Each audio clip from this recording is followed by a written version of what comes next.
how you perceive death and what you think happens after death directly and radically impacts how you live life today. This documentary, After Death, really taking us in to what could be on the other side, what life after death looks like. How did your involvement in this movie begin? It began a number of years ago because I wrote my first book in 2011, 2012. One of the producers on the film had a loved one who was dying at the time, and so he was motivated to try to answer that question.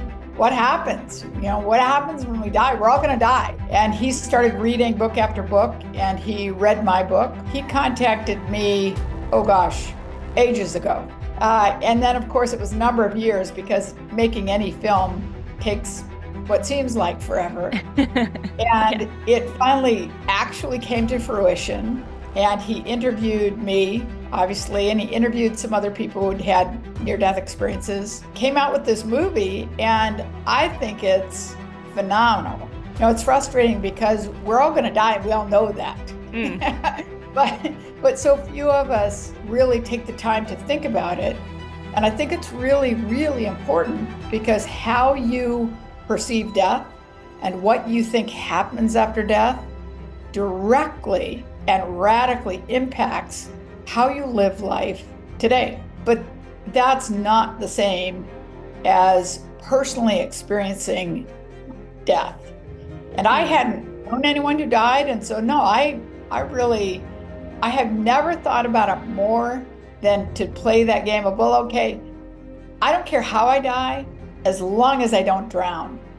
I was always the person who said, look, I just don't want to drown. I'm a water person. I'm in the water, on the water all the time. But for some reason, I always thought drowning would be just terrible. And then yet, in 1999, that is the exact way that you went. So tell us what happened to you. What happened that day? The essence is that I was on a section of river that's well known for its waterfalls. I mean drops of 15 to 20 feet, which for a kayaker is certainly challenging and exhilarating, but it was well within our skill set. And because it was still early in the day, we were going to do this sort of side channel, like a smaller drop. And my only option was to veer over and go over the main part of the waterfall, which I did. But when I hit the bottom of it, my boat became pinned or stuck in the rocks and the underwater features.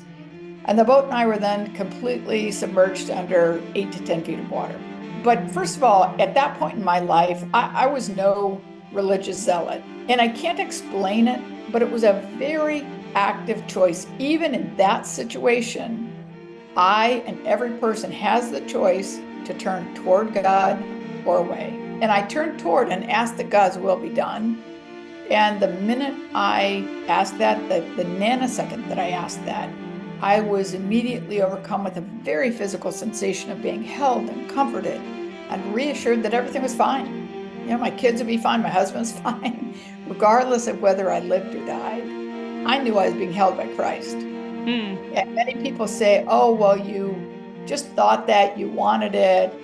And that's not the way it was. It was a very tangible physical experience. And it was beautiful because I knew I didn't deserve it. I hadn't earned it.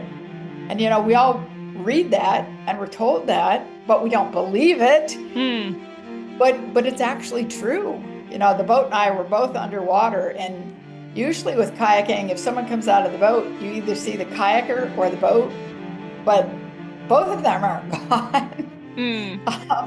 But during that time, my body released from the boat and I rose up and out of the river and was greeted by a group of, people, spirits, beings. Those words mean different things to different people.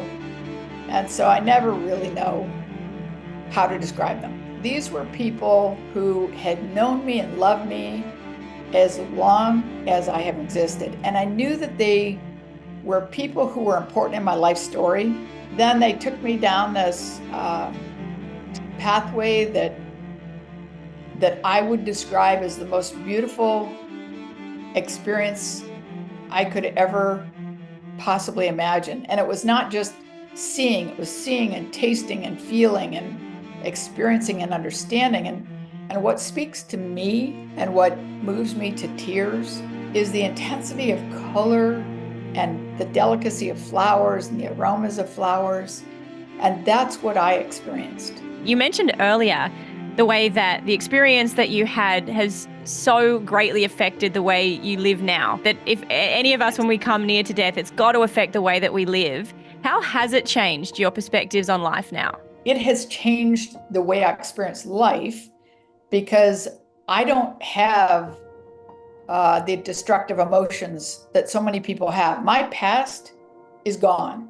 I don't let it hold me back from the person I try to be today. And it definitely doesn't define who I can be tomorrow. I'm not worried about the future because I know, life is continuing. I mean, death is merely this, it's like, buying a plane ticket home. There are always setbacks, there are always challenges, but I'm actually able to experience those with joy. I may not like them.